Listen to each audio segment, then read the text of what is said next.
내일은 77주년 광복절입니다.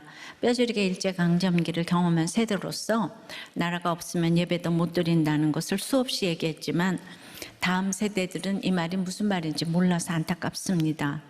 저희 부모님들도 북한에서 이제 디아스포라로 남한 땅에 오셔서 결국은 고향 땅에 못 돌아가시고 소천하셨습니다. 미국의 디아스포라 동포들도 고국에 돌아오지 못할 분들도 많을 것입니다. 그러나 우리 모두 천국의 디아스포라로서 고향에서 만나자고 미국에 가서 이번에 성령의 상소를 했습니다. 성령의 호의로 워싱턴 크리스찬 커뮤니티 교회와 또 유저지 초대교회, 또 워싱턴 중앙장로교회, 샬롯 제일 장로교회, 랄리 한인 장로교회, 빛의교회, 얼바인 베델교회 성도 여러분과 선교사대회 선교사님들, 목회자 세미나를 모이신 목사님과 사역자 여러분의 사랑과 열정과 환대를 생각하며 안부를 전합니다. 또한 약속했다가 못 간 펠로우십과 베다니와 디사이플 교회 성도 여러분들에게도 안부를 전합니다. 정말 성령의 호의 말씀대로 코로나로 인해 잠시 거절의 격리도 당하면서 말씀대로 되어지니 너무나 신기하고 놀라울 뿐입니다. 우리들 역시 언젠가는 그 심판이 구원일지 영원한 사망일지 모르지만은 심판을 받게 될 것입니다. 우리나라는 지방법원, 고등법원, 대법원 이렇게 3번까지 재판을 받을 수 있는데요. 거기에서 계속 상급심에 요청을 하는 항소, 상고, 항고, 재항고를 모두 통틀어서 상소라고 부릅니다. 따라서 우리가 이 땅에서 심판을 받게 되는 것은 아주 축복입니다. 왜죠? 아직 심판이 확정되지 않았고 돌이키라는 심판이기 때문입니다. 상소할 수 있는 기회가 그래도 있는 거예요. 이 땅에서 심판받는 거예요. 그래서 이 땅에서 수많은 심판을 통해 회개로 돌이켜 영원히 피할 수 없는 심판이 오기 전에 우리가 성령의 상소를 해야 합니다. 11절에서 26절까지 상소라는 말이 4번 나오는데요. 그래서 오늘 성령의 상소에 대해서 함께 듣겠습니다. 성령의 상소 첫 번째는 인내의 때를 채워야 합니다. 10절부터 봅니다. 바울이 이르되 내가 가이사의 재판자리에 앞에 섰으니 마땅히 거기서 신문을 받을 것이라. 당신도 잘 아시는 바와 같이 내가 유대인들에게 불의를 행한 일이 없나이다. 만일 내가 불의를 행하여 무슨 죽을 죄를 지었으면 죽기를 사양하지 아니할 것이나 만일 이 사람들이 나를 고발하는 것이 다 사실이 아니면 아무도 나를 그들에게 내줄 수 없나이다. 내가 가이사께 상소하노라 한데 3차 전도 여행 마지막에 바울은 이제 아시아 각 교회에서 부주를 모아서 예루살렘 교회에 이제 이렇게 드리려고 도착을 했어요. 열심히 선교하고 헌금도 얼마나 지혜롭게 이제 가져왔는데 결론이 감옥입니다. 바울을 이렇게까지 죽이려고 할지 몰랐어요.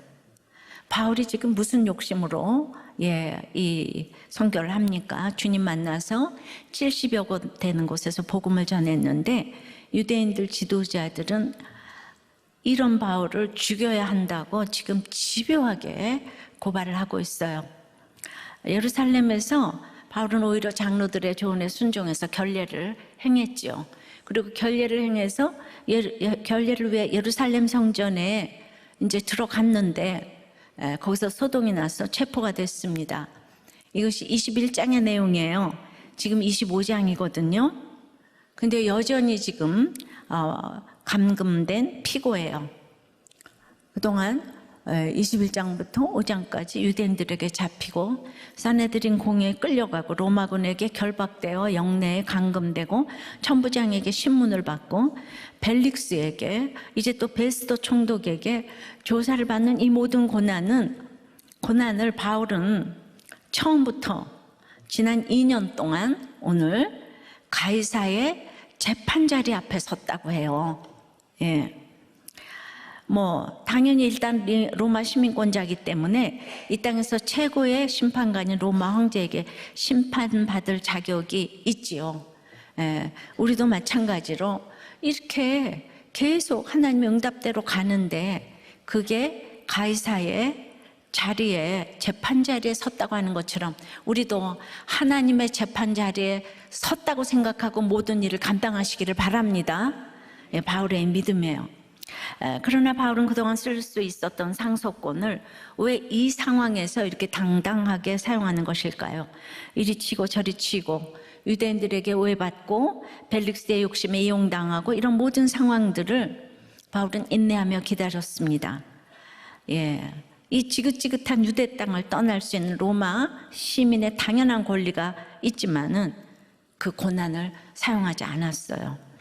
그런데 이제 새로 부임한 이 성실한 베스도가 도와줄 줄 알았더니 유대인 지도자들에게 이제 노골적으로 유리하게 처리하려 해요. 진짜 아무도 믿을 사람이 없는 거예요. 자기 편들은 다 저 밖에 있어요. 지금 혼자서 이 사건을 지금 감당하고 있어요. 바울이 드디어 로마 시민의 상속권을 사용합니다. 더 이상 지체할 수 없는 그날, 그 시간, 그 밤이 왔어요. 이 상속권이 얼마나 대단한지 바울이 이렇게 한마디 하자마자 총독 베스도는 허락하지 않을 수가 없었어요. 왜죠? 로마 시민권자죠. 예, 그렇지만은 로마 시민권자이라기보다는 하나님이 보시기에 인내의 때를 이제 채운 거예요. 권한은 쓰는 것보다 안 쓰는 게 더 어렵습니다. 그래서 권한, 높은 권한을 가지고 있을 땐 더 높은 지혜가 필요합니다. 바울이 로마 시민권 한번 쓰는 것을 얼마나 신중하게 생각했는지, 그 권을 쓰기 전에 얼마나 많은 시간을 기다리고 인내했는지 우리는 이미 빌립보 감옥에서도 충분히 봤어요. 빌립보 감옥에서도 붙잡히고 매를 맞고 감옥에 갇히고 그 고난을 다 견뎌낼 때까지 인내했습니다. 인내의 때를 다 채운 뒤에 비로소 자기가 로마 시민인 것을 밝혔지요. 그마저도 자기 안위나 복수를 위한 것이 아니었죠. 빌립보 교회 보호를 위해서 빌립보의 형제자매들을 아무도 건드리지 못하게 하기 위해서 떠나면서 로마 시민권을 썼습니다. 진작 쓸 수 있는 권리를 쓰지 않고 참다가 때가 참했으니까 이 상소가 빛이 납니다. 여러분들의 상소가, 여러분들의 기도가 빛이 나는 상소와 기도가 되기를 바랍니다. 인내도 하지 아니하고 날마다 기도만 한다고 들어주시는 게 아니에요. 이렇게 참으니까 그 기도 응답이 되는 것이죠. 적용해 보세요. 구원을 위해 쓰는 권과 쓰지 않는 권은 무엇입니까? 내가 아버지 권리, 엄마 권리, 선생님 권리, 사장 권리, 쓸 수도 있고 쓰지 않을 수도 있어요. 할 수만 있다면 상소해서라도 당장 해결하고 싶은 억울한 일은 무엇입니까? 할 수만 있다면 이 억울한 일 무엇입니까? 여러분들은 구원을 위해 얼마나 인내하고 있습니까? 도리어 상대방을 인내하게 만들고 있지는 않습니까? 여러 가지를 싱크를 해보시기 바랍니다. 성령의 상수 두 번째는 부르짖어야 돼요. 12절에 베스도가 배석자들과 상의하고 이르되 네가 가이사에게 상소하였으니 가이사에게 갈 것이라 하니라. 이 상소하다는 헬라어는 에피칼레오인데요. 이 단어의 1차적인 뜻은 이름을 부르다예요. 근데 이 단어가 동일하게 쓰인 곳이 사도행전 2장 21절 누구든지 주의 이름을 부르는 자는 구원을 받으리라 부르는 자. 22장 16절에 이제는 왜 주저하느냐 일어나 주의 이름을 불러 세례를 받고 너의 죄를 씻으라. 그러니까 이 상소하다는 간절히 부르짖는 것, 구원을 위해 온 힘을 다해 부르짖는 것, 주의 이름을 부르는 것, 이것이 바로 성령의 상소입니다. 하나님의 은혜로 내어줄 수 있는, 내어줄 수 없는 내가 아무것도 할 수 없는 이 상황이 온 것은 부르짖게 하기 위함입니다. 나를 능히 죄에서 구원할 만왕의 왕이신 내 아버지께 부르짖는 것이죠. 묶이지 않았다면, 나를 감옥에서 내어줘서 자유롭게 다녔더라면 결코 부르짖지 않지요. 큰 세력들이 나를 둘러싸고 여전히 갇혀있는 내어줄 수 없는 환경이기에 우리는 부르짖습니다. 하나님께서는 이런 나의 목소리를 간절히 듣기 원하십니다. 작은 시련 속에서 늘 하나님을 부르짖는 훈련을 하지 않으면 큰 시련이 닥쳐올 때도 절대로 부르지 못해, 찾지 못합니다. 무릎을 꿇어야 합니다. 부르짖어야 합니다. 사람을 찾고 방법을 찾고 나를 내어줄 누군가를 찾아다니는 것이 아니라 먼저 내 아버지를 찾아야 합니다. 여러분들이 혼자 부르는 것이 안 되면 이렇게 예배 현장으로 나오셔요. 두 손을 모아야 합니다. 그리고 최고의 상급 기관인 내 아버지를 불러야 합니다. 우리는 부를 힘도 없고 상황이 기가 막혀서 멍하니 넋이 나간 환경 가운데 있을지라도 미약한 음성이나마 주여, 주여, 주여 불러야 합니다. 하루 종일 제가 주여 부르고 다니는 것 같아요. 뭐 하나 해도 주여, 주여, 아버지, 주여, 아버지 절로 나와요. 이게 성령의 상소입니다. 소리를 고래고래 질러서 성령의 상소가 아니고, 이런 마음으로 바울은 가이사에게 상소를 했습니다. 자기 살려고 한 것이 아니라 지금 이제 성령의 상소니까 이타적인 거 아니에요?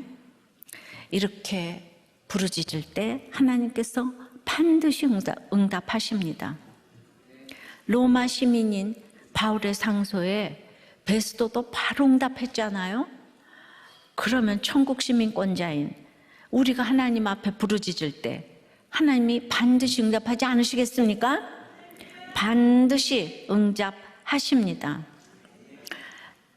그런데 그 응답은 우리의 생각과 기대하는 것과는 전혀 다를 수가 있어요. 우리가 생각하기에는 바울이 2년 동안 갇혀 있는 것이 아니라 풀려나고 예루살렘 교회 환대를 받고 능력이 생기고 힘이 생겨 열심히 전도하는 것이 하나님의 응답이라고 생각을 하죠. 어느 누가 이렇게 바울이 2년 동안 갇혀 있고 2년이 지나도 여전히 바울을 죽이려는 사람들이 뜻을 접지 않고 이 힘과 권세에 둘러싸여 가지고 바울을 죽이려는 이 상황을 누가 응답이라고 생각하겠습니까? 하지만 이 상황이 바울에게는 가장 안전한 상황이고 바울을 용서하심이고 은혜임을, 이 카리스임을 가장 최고의 응답임을 이게 오늘 이제 보게 되는 거죠. 왜입니까?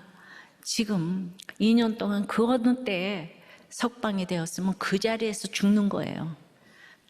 자지도 졸지도 않고 먹지도 않고 죽이려는 사람들이 딱 포진해 있어요. 나가면 죽는 거예요. 그러나 이렇게 끝까지 성령의 상소로 하나님의 응답을 얻게 되면 이제 로마로 가는 게 목적이잖아요. 비전이잖아요.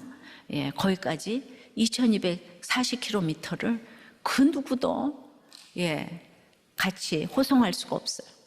로마 군대가 동원이 돼서 황제에게 가는 그 길까지 전혀 안전하게 그렇게 가게 하시는 것이 복음 때문에 응답이 돼야 되는 거지. 여러분들은 여러분들의 안위와 안녕과 이 복락을 위해서 기도하니까 맨날 응답이 없다고 이래요. 내가 날마다 큐티하고 그냥 기도하고 기다리면 그거 자체가 응답인 줄 믿습니다. 내가 오늘 힘들다고 다 성경 내팽개치고 하나님이 없나 봐. 그거는 이제 불순종하는 것이고, 오늘도 눈을 뜨고 큐티를 하고 기다리면 그거 자체가 날마다 하루하루가 하나님의 응답인 줄 믿습니다. 적용해 보세요. 문제가 생기면 나는 누구를 가장 먼저 찾습니까? 주님께서 나의 상소를 들으신다고 믿어지십니까? 최고의 응답을 주심을 믿습니까? 그러니까 이게 구속사예요. 뭐든지 기도만 하면 돈 나와라 뚝딱, 금 나와라 뚝딱, 이게 응답이 아니라 이렇게 기도를 하는데도 집요하게 죽이려고 그러잖아요. 옆에 그런 사람들 많잖아요, 그죠? 성령의 상소 세 번째는, 그래서 지겨운 괴롭힘을 그 2년 동안 통과할 때 기회를 주시는 거예요. 그 지겨운 괴롭힘을 통과해야 되는 거예요. 예, 13절부터입니다. 수일 후에 아그리빠 왕과 베니게가 베스도에게 문안하러 가이사랴에 와서 여러 날을 있더니 베스도가 바울의 일로 왕에게 고하여 이르되 벨릭스가 한 사람을 구류하여 두었는데 내가 예루살렘에 있을 때 유대인의 대제사장들과 장로들이 그를 고소하여 정죄하기를 청하기에 베스도에게 있어서 바울은 벨릭스 전 총독이 남기고 간 잔류물 중 하나였고 귀찮은 존재에 불과했어요. 근데 베스도는 바울이 상급 법정에 이제 이렇게 가이사에게 재판을 청했기 때문에 제출할 보고서를 작성해야 했어요. 근데 유대인과 바울 사이에 있었던 고소와 변론을 보니까 가이사에게 상소할 재료가 없는 거예요. 그러니까 이 바울이 죄가 없잖아요, 그죠? 근데 그렇다고 또 유대인들을 무시할 수도 없잖아요. 이게 아주 난제입니다. 바로 그때 아그리빠 왕과 여동생 버니게가 짠하고 나타난 거예요.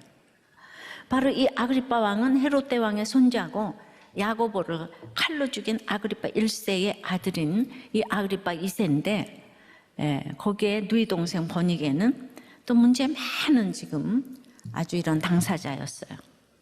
그러나 그런 거 다 떠나서 아그리빠 왕은 종교적인 면에 있어서 그대 신실한 유대교 신자예요.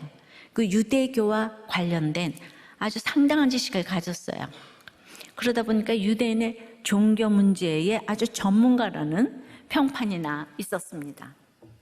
바울의 문제는 로마의 실정법으로 다룰 수 있는 문제가 아니라 유대인의 종교에 관한 문제였기 때문에 거기에 최고의 의논 상대를 지금 딱 찾아온 거예요. 의논 상대가. 그리고 그가 이 로마의 총독보다 더 윗직급 분봉왕이기 때문에 책임을 전가할 수가 있게 된 거예요. 그 베스도가 일 처리에 있어서만큼은 아주 대단히 지혜롭고 노련했음을 발견하는데요. 이렇게 내 옆에 의논 상대가 참 있다는 것은 복이에요. 근데 의논도요, 욕심이 앞서면 친구하고도 의논을 안 해요. 그래서 우리가 이제 목장에서 이런 걸 물어보고 의논할 수 있는 그런 상대가 일주일에 한 번씩 만날 수 있고 이런 상대가 있다는 거는 우리가 자다가도 이제 떡이 생기는 최고의 공동체라는 거죠. 그러나 목자도 욕심이 생기면은요 얘기를 안 해요. 안 나눠요. 꼭 망하고 나서 나눠요. 그러니까 작은 것도 이렇게 나누면은 그 나눈다는 사실이 겸손하잖아요. 그러니까 하나님이 그게 응답이에요. 내가 나누는 것 자체가 응답이에요. 벌써 거기에 겸손함이 들어가기 때문에 그래서 우리가 매주일 목장에서 나누는 거는 이거는 그래서 우리도 교인들이 환난당하고 빚지고 원통하게 왔는데 결론적으로는 다 회복이 이렇게 되는 거예요. 영이 잘된 같이 범사에 강건하기 때문에. 그래서 이제 동족에게 고소당한 피고 바울에 대해서 베스도가 이제 설명을 하는 거예요. 원고가 유대인들이죠. 피고가 바울이에요. 16절부터입니다. 내가 대답하되 이걸 아그리빠 왕에게 이제 바울에 대해서 설명을 하는 거예요. 무릇 피고가 바울이 원고들 앞에서 고소 사건에 대하여 변명할 기회가 있기 전에 내주는 것은 로마 사람의 법이 아니라 하였노라.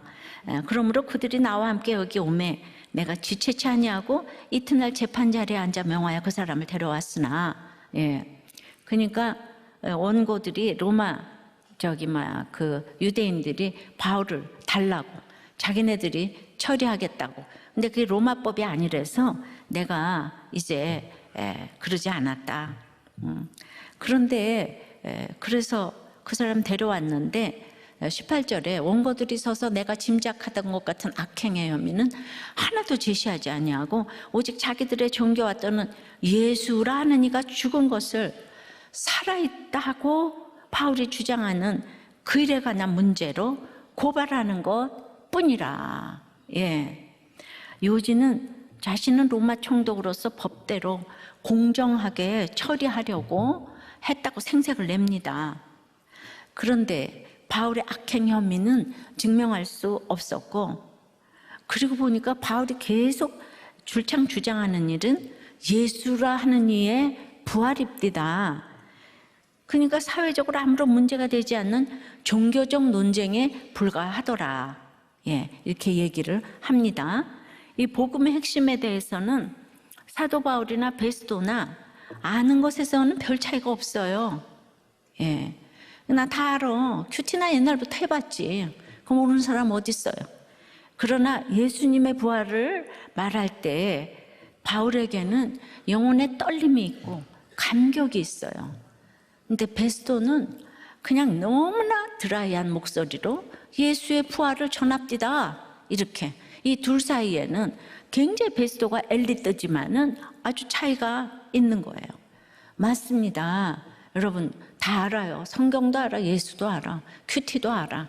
근데 하나도 감격과 떨림이 없어요. 말할 때마다 감격과 떨림이 있어야 되는데, 그러니까 바울이 유대교와 충돌을 일으키게 된 것은 다른 데 있지가 않아요. 부활의 예수님을 믿어야 구원을 얻는다. 그거 사실이잖아요. 근데 바울은 떨림이 있고 그들은 떨림이 없어. 이것 때문에 충돌을 계속해. 바울이 틀린 말을 하는 게 아닌데 오직 예수 그리스도 구원의 줄, 예수 그리스도를 믿어야 구원의 줄로 기독교 이 땅에 예수 그리스도를 보내셨다. 예수를 믿어야 한다. 이것 때문에 충돌이 계속 일어납니다. 그러면은 바울이 아니라 그러겠습니까? 제가 목청이 큰 사람이 아니죠. 근데 바로 이 십자가와 부활의 구속사를 줄창 외쳐요. 우리는 정말 예수 그리스도의 직속게 보인 그 유다, 맨날 제가 주장하잖아요. 이 구속사를 외쳐요. 또 많은 사람이 또 살아나기도 합니다. 근데 제가 부활과 십자가와 부활의 구속사를 외치는 그 자리에 여자 목사는 낄 자리가 없죠. 근데 여자 목사라는 것 때문에 십자가와 부활 복음이 회방받을 때가 많은 거예요. 그래서 제가 이런 사도행전을 읽으면은 바울이 정말 이해가 되는 거예요. 그렇다고 제가 전하는 복음을 제가 아니라고 합니까? 바울에 관한 이런 보고가 벌써 몇 번째인가요? 바울 자신도 백성 앞에서 공회에서 펠릭스에게 또 베스도에게 여러 차례 이 변명 설명을 했어요. 유대 지도자들의 고소 내용도 이미 여러 차례 반복적으로 나왔습니다. 천부장 글라우디오 루시아가 펠릭스 총독에게 보고한 이 편지도 있어요. 근데 이런 시간을 다 인내하면서 통과했어요. 그래서 이제 때가 되어 상소권을 써서 드디어 끝나나 했더니 또 반복되는 아그리파 앞에서 또 얘기를 해야 되는 거예요. 정말 지겨운 괴롭힘이에요. 그러니까 이 1, 2, 3차 전도 여행보다 이 변론하는 게 더 길잖아요, 지금. 참 이단들도 판을 치고 이러다 보니까 이 복음을 이렇게 논증한다는 게 이게 그냥 우리들의 그냥 성도들의 걸어가는 길인가 봐요. 그런데 아무리 지겨운 괴롭힘이더라도 내 힘을 빼고 열심을 멈추고 판단을 괄호치고 두려워하지 말고 가만히 서서 통과하면 여호와께서 이거 어디 나오는 얘기죠? 출애굽기 14장. 가만히 있어 구원을 보라 그러잖아요. 그러면 변명이 필요할 때는 변명할 기회를 주시고요. 상소가 필요할 때는 상소할 기회를 주십니다. 근데 여기서 우리는 기회조차 우리가 만들려고 해서 문제인 것 같아요. 지금 나를 덮고 있는 지긋지긋한 사랑, 나 상황이나 사건이나 당장이라도 벗어나고 싶은 이 지겹게 반복되는 고난에서 단번에 벗어날 수 있는 기회가 어디 있을까? 어떻게 그런 기회를 만들 수 있을까? 늘 두리번 거리면서 새로운 사람, 새로운 환경을 꿈꾸는 거예요. 내가 여기서 이러고 있을 사람이 아닌데 이런 불평과 원망, 우리 주제가가 된 듯한 그런 지옥을 다 살고 있는 거예요. 하지만 기회는 만드는 것이 아니에요. 성경에 기회라는 말이 여러 번 나와요. 그런데 기회를 얻으려고 찾는 이 주체는 한정되어 있습니다. 누가 기회를 찾는가? 악인이 기회를 찾아요. 시편 37편. 가롯 유다가 예수님 넘겨줄 기회를 찾아요. 마태복음 26장. 또 죄가 기회를 타서, 즉 잡아서 탐심을 이루고 우리를 속이고 죽인다고 로마서 7장에 되어 있죠. 그런데 거룩할 성도가 기회를 탄다거나 기회를 찾거나 노린다는 말은 성경에 없어요. 성도는 그저 기회 있는 대로 착한 일을 할 뿐이라고 그랬어요. 그리고 기회가 있으면 주님 보내신 곳에 간다고 하죠. 그러므로 성도의 그 때나 기회는 인간이 스스로 만들어내는 것이 아니라 하나님이 주시는 것임을 인정을 해야 합니다. 특히 주님은 우리에게 회개할 기회를 주십니다. 히브리서에 있는 것처럼.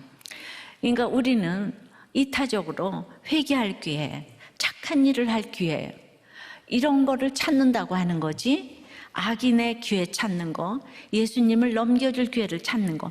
근데 예수 없는 사람들은 다 그 기회를 찾으려고 그렇게 아주 그냥 전심전력을 다해서 기회를 잡아야 된다고 그렇게 얘기를 합니다. 우리는 완전히 그런 기회와 이 기회는 다르다는 것을 알아야 합니다. 주님이 주시는 기회가 올 때 잡는 것이 우리가 기회를 얻을 수 있는 유일한 방법입니다. 내가 당하고 있는 지겨운 괴롭힘에서 벗어날 기회를 내가 얻겠다는 이 헛된 욕심을 버리는 것이 가만히 서서 주가 행하시는 구원을 보는 비결입니다. 이 지겨운 괴롭힘은 벗어나기 위해 온 것이 아니에요. 만일 그렇다면 주님이 우리를 괴롭혔다 풀어줬다, 주님이 세디스트예요? 아니죠. 절대 그렇지 않아요. 우리가 지겨운 것은 아직 내 죄가 내 고난보다 크다는 구속사가 깨달아지지 않기 때문이에요. 그러니까 성경을 문자적으로 보는 사람은, 근본적으로 보는 사람은 저의 이 구속사 성경이 그냥 박사 할아버지라도 이게 깨달아지질 않아요. 성경이 다 자기 이야기래. 성경이 하나님의 얘기지 왜 자기 얘기야? 이러는. 근데 그거가 너무 싫어서 이렇게 죽이려고 하잖아요, 바울을. 그러니까 제가 어떻게 지금까지 왔나 모르겠어요. 정말. 그러니까 이게 이해가 안 되면 이런 일이 오는 거예요. 그러니까 이 지겨운 괴롭힘이 구속사가 깨달아지면 내 인생의 결론이 인정이 되는 거죠. 그래서 결국 그 지겨운 괴롭힘 속에서 내가 주님 앞에서 얼마나 지겨운 죄인인가를 알아야 되는 거예요. 그걸 피해야 되는 게 아니고 그 지겨운 괴롭힘 속에서 내 자신을 아는 거예요. 제가 이걸 경험했잖아요. 우리 남편만 지겹다고 하다가 제가 그냥 제 지겨움을 보게 됐어요. 이게 입으로 설명이 안 되는 거예요. 이 바울이 지겨운 괴롭힘을 통과하면서도 그러므로 자기 무죄에 대한 변명보다 더 강조해서 전한 것이 부활하신 주님이잖아요. 바로 자신이 이렇게 지겨운 괴롭힘을 당해도 할 말 없는 죄인임을 철저히 알았기 때문에 언제 어디서나 사과하는 마음으로 변명을 하면서 이스라엘의 소망이신 부활하신 주님만을 전할 수 있었던 것이에요. 이 확실한 자기 인식과 하나님 인식이 있으면 이 지겨운 괴롭힘도 통과할 수가 있어요. 우리 인생이 사실 지겨운 괴롭힘이잖아요. 외적이든 내적이든 각자 지겨운 문제들을 지고 사는 게 우리 인생입니다. 근데 자기를 모르면 하나님을 모르고요, 하나님을 모르면 자기를 몰라요. 하나님과 자기를 모르면 문제만 보여요. 문제만. 그게 애굽의 바로의 관점이잖아요.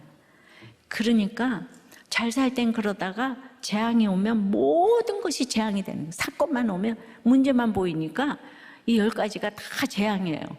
그러니까 이런 사람은 그 마지막 10가지 재앙, 그걸 치지 않으면 절대로, 그거 자기를 모르고 하나님을 모르니까. 그러나 이제 그 이스라엘은 하나님을 알고 자기를 아니까 내 고난도 해석이 되고 이 시기온 괴롭힘이 나를 망하게 하려고 온 게 아니라 나를 구원시키려고, 나를 거룩하게 빚어 정금같이 빛나게 하시려는 주님의 세팅을 아니까 이스라엘의 고센 땅은 재앙이 비껴가잖아요. 그럼 이스라엘이 잘났어요? 애굽이 잘났지. 엘리트들은 다 애굽에 있는데 이 사람들은 너무 찌질하잖아요. 근데 여기만 재앙이 비껴가잖아요. 왜냐? 하나님이 택했으니까. 하나님을 알고 자기를 아니까. 우리도 기가 막힌 고난을 말씀대로 적용하며 통과하니 우리의 모든 기도가 성령의 상소가 되어서 놀라운 회복과 구원을 경험합니다. 그래서 그런 간증을 우리가 굉장히 어렵지 않게 들을 수 있어요. 감사한 일입니다.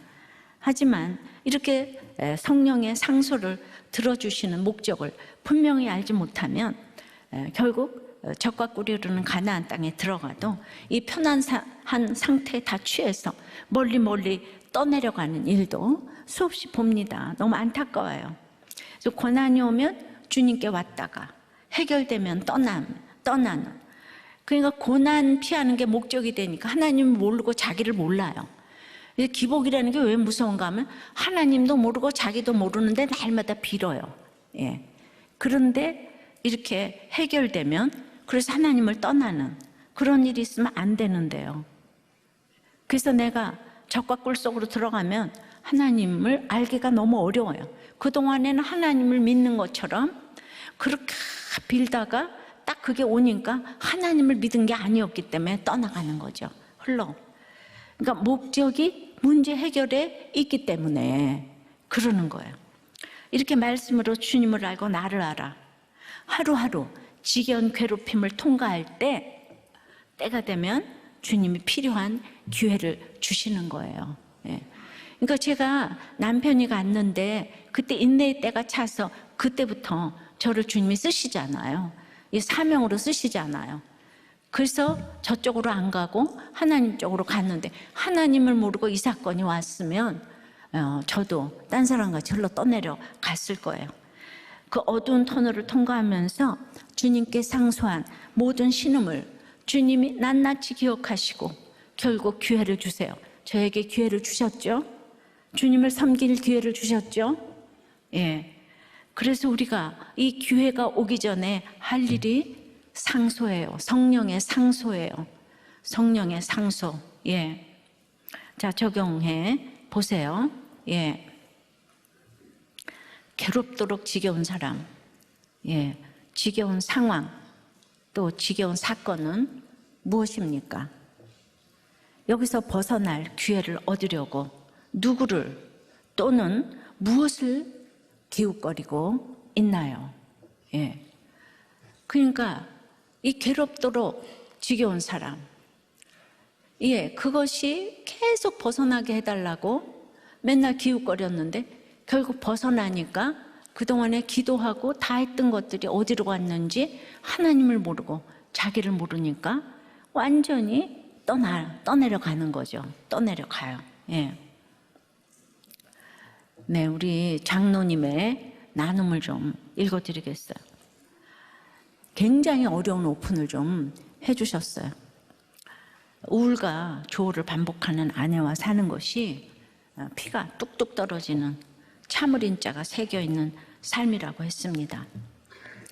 너무 힘들다가 우리들께 오셔서 공동체의 도움을 받고, 그리고 이제 너무 그냥 인내할 것이 많으니까 그렇게 해서 드디어 장로님까지 되셨어요.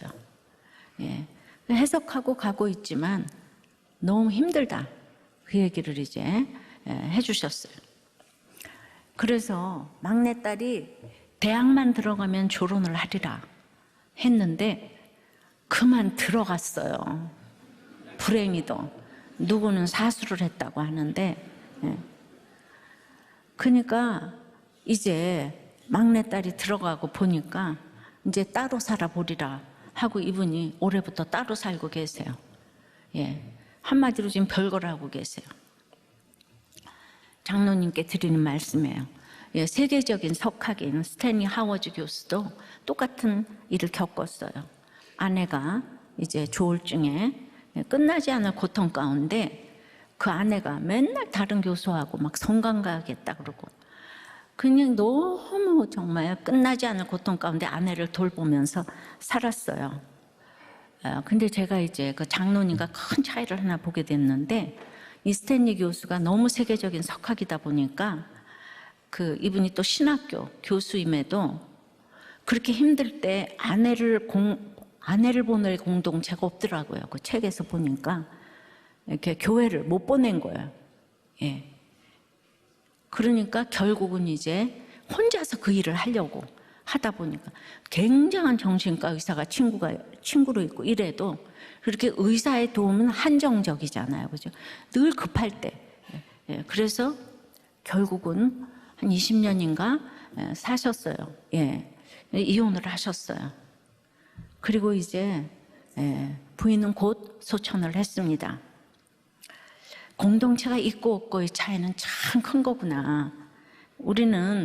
우리 공동체 목장이 아무것도 아닌 것 같아도 이렇게 평범한 목장에 가서 이거 같이 나누면서 이 병을 통과를 해야 되는 거지. 그러니까 나에게 공동체가 없으면은 대단한 분들은 그렇게 같이 옆에 있는 친구로 그렇게 가기가 어려워요. 예. 그런데 그렇구나. 그래서 저는 우리도 교회 목장에 이게 정말 세계적인 대안이라는 게 이게 진짜 맞구나. 근데 장로님이 끝나지 않을 이 고통을 그래도 오픈을 하셨어요.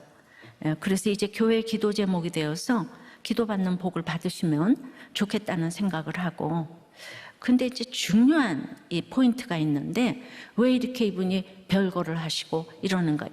회사가 잘 되시는 거 있죠. 회사가 잘 되시고 아이가 대학에 잘 들어가니까 하나님께서 그 환경 가운데서 지금 최고로 인도해 주신 거잖아요. 그렇게 힘든 부인하고 살았으면 다 콩가루가 되었어야 될 건데 이 아내의 수고만 있고 다 잘 된 거예요. 그런데 그냥 이 괴롭도록 지겨운 상황에서 환경이 나아지니까 이렇게 기회를 엿보고 계시잖아요. 예. 너무 이해됩니다. 근데 본인이 다 답을 알아요. 본인이 교만하시다고. 예. 그래도 오늘 제가 공개적으로 처방을 드린다고요. 성령의 상소로. 빨리. 그런데 너무 힘든 거 알아. 그러나 우리는 그 힘든 환경 가운데 딸을 데리고 넘어간 권사님도 있고, 근데 아직 거기까지 못 가신 것 같아요. 그래서 이 성도 여러분들은 이제 우리들 교회 저력을 보여주시고 이 가정이 모델이 돼서 수많은 가정이 힘을 얻기를 기도해 주시기를 바랍니다. 오픈했으니까 이제 우리의 문제가 됐어요. 이분은 우리들 교회 장로님, 딴 길로 갈 수 없어요. 심리도 못 가서 발병이 나게 돼 있어요. 그러니까 다 성경대로 되는데 사랑하시니까 이참에 이렇게 설교를 하시고 또 제가 그걸 보고 약간의 처방을 해드리고. 자, 성령의 상소는 넷째. 네 번째는 한 사람에게 말씀을 전하는 것이 목적입니다. 20절부터예요. 내가 이 일에 대하여 어떻게 심리할지 몰라서 바울에게 묻되 예루살렘에 올라가서 이 일의 신문을 받으려 하느냐 한즉 바울은 황제의 판결을 받도록 자기를 지켜주기를 호소하므로 내가 그를 가이사에게 보내기까지 지켜두라 명하였노라 하니 아그리빠가 베스도에게 이르되 나도 이 사람의 말을 듣고자 하노라. 베스도가 이르되 내일 들으시리이다 하더라.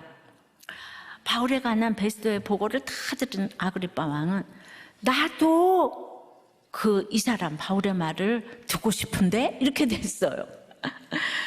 이제 겉으로는 아그리빠 버니게 남매 다 가졌어요. 로마 왕실의 후원도 받고 있어요.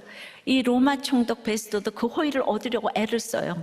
그러나 그들의 삶을 보면은 아버지가 가장 최고의 정점에서 충이 먹어서 비참하게 죽었죠. 또 로마 황제 아래 교육을 받아도 권력의 냉혹한 현실을 알고 자기가 분봉왕이지만은 모든 것은 황제의 뜻대로 해야 하지 하나도 실권이 없어요. 그리고 또 번익에도 여러 남편을 거쳐서 지금 이제 같이 있어요.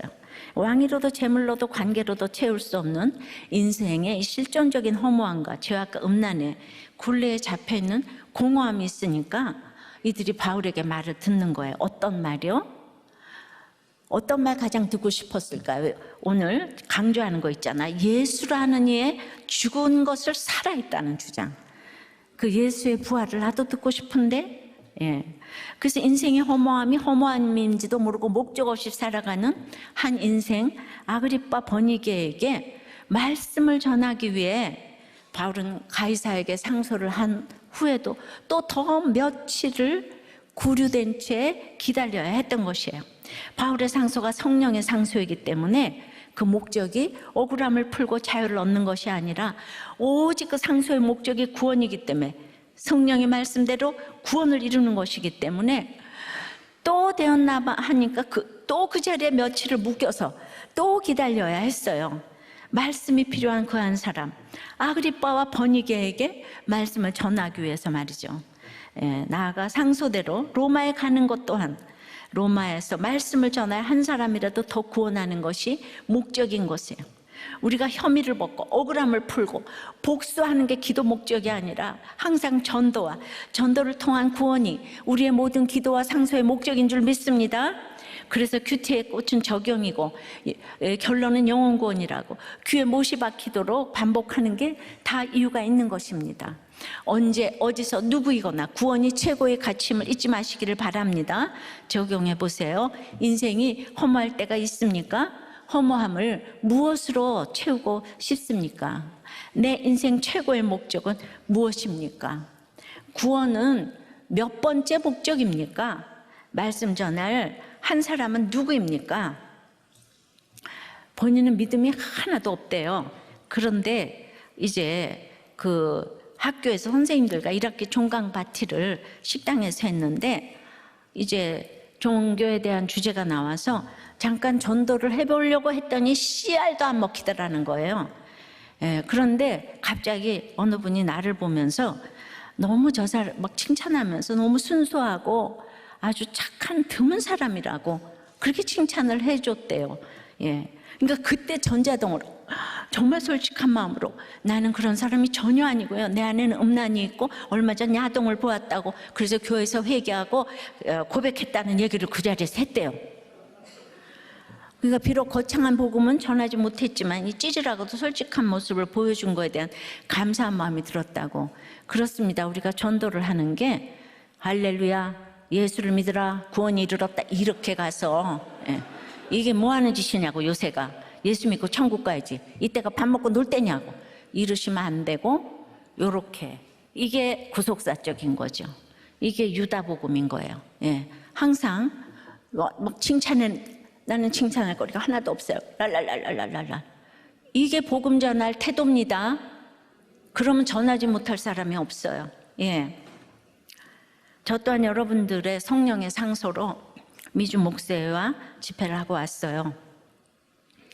정말 수많은 사람을 만나고도 또 1, 2, 3차 백신을 다 맞고 또 직전에 루마니아, 우크라이나, 터키 선교사 수련회에서도 안 걸린 코로나를 미국 가서 걸렸습니다. 처음에 걸린 코로나로 인해 기도와 말씀으로 너무나 상한 심령이 되어서 교회 걱정으로 기도 제목도 못 올리고 저를 돌아보는 시간을 가지니까 정말 회개밖에 할 것이 없더라고요. 그때는 또 아프기도 하니까 이 수고를 그치고 정말 쉬라는 말씀을 듣고 싶었지만은 그래도 제가 혹여라도 저의 사역에 저의 욕심 부분이 있다면 저를 용서하지 마시라고 기도를 했어요.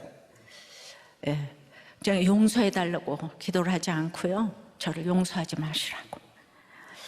그렇게 기도를 했는데 결론적으로 이번에 미국 선교 여행이 가장 많은 열매가 많은 목사가 되게 하셨어요. 제가 죽어져야 열매가 맺히는 것 같습니다. 미국에서 생각지 못한 분들이 곳곳에서 저를 보고 자기 한 사람을 위해서 왔다고 합니다. 구속사의 말씀으로 이혼을 안 하고 가정을 지켰다고 해요. 어디를 가나 큐티를 하는 성도들이 계셨어요. 저는 미국에서 목사님들이 큐티 목회를 해서 이런 분들 데리고 목회하면 참 좋을 텐데, 말씀이 들리는 그 한 사람이 곳곳에 있었어요. 이번에 참여하신 한 목사님의 편지입니다. 공부도 많이 하시고 장애 아들을 데리고 부부가 계속 참석하셨어요. 목사님의 세미나를 5월 한국 세미나부터 한 번 듣고 이번에 그냥 이번에 오신 일정을 다 한번 따라가 보자라는 아내의 제안을 받아들여서 이제 워싱턴과 랄리와 캘리포니아 베델교회까지 비행기까지 타고 갔다가 이 4번을 다 마치고 난 후에 구슬을 깨우듯 꿰어지는 은혜가 있었습니다. 때마다 들리는 것이 달랐습니다. 첫 번째 14차 목욕탕 세미나에서는 저의 죄를 보는 것이었고요.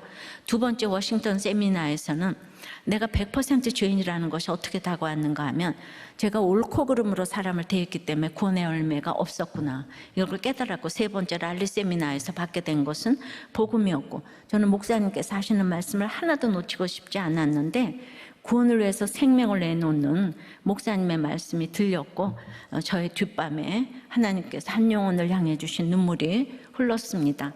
네 번째 베델교회로 가기 위해 비행기를 타면서 날마다 큐티하는 여자를 3분의 1을 읽고 돌아오는 비행기에서 끝까지 읽었습니다. 베델교회 세미나에서 깨닫게 된 것은 영혼을 어떻게 사랑해야 되는지, 한 영혼을 구원하기 위해서 칼날위의 물방울처럼 말씀 묵상의 꽃은 적용의 열매는 영혼 구원이라는 말이 각인되었습니다. 이제 시작입니다. 굉장히 길게 써주신 걸 제가 줄였어요. 구속사를 이뤄나가기 위해 가만가만을 달리 표현하여서 조심조심 말조심, 조심조심 행동조심 하겠습니다. 평신도도 아니고 목사님이 이 똑같은 집회에서 이렇게 들리는 포인트가 달랐다고 편지를 보내셨네요. 여러분들은 날마다 나 그거 다 알아 그러실래요? 나 그거 다 알아, 한 번 받았거든? 네, 말씀을 맺겠습니다. 성령의 상소는 인내의 때를 채워야 합니다. 그리고 이제 이렇게 부르짖어야 해야, 주여 주여 부르짖어야 합니다. 그리고 지겨운 괴롭힘을 통과할 때 기회를 주십니다. 우리가 기회를 엿보는 게 아니에요. 한 사람에게 말씀을 전하는 것이 목적입니다.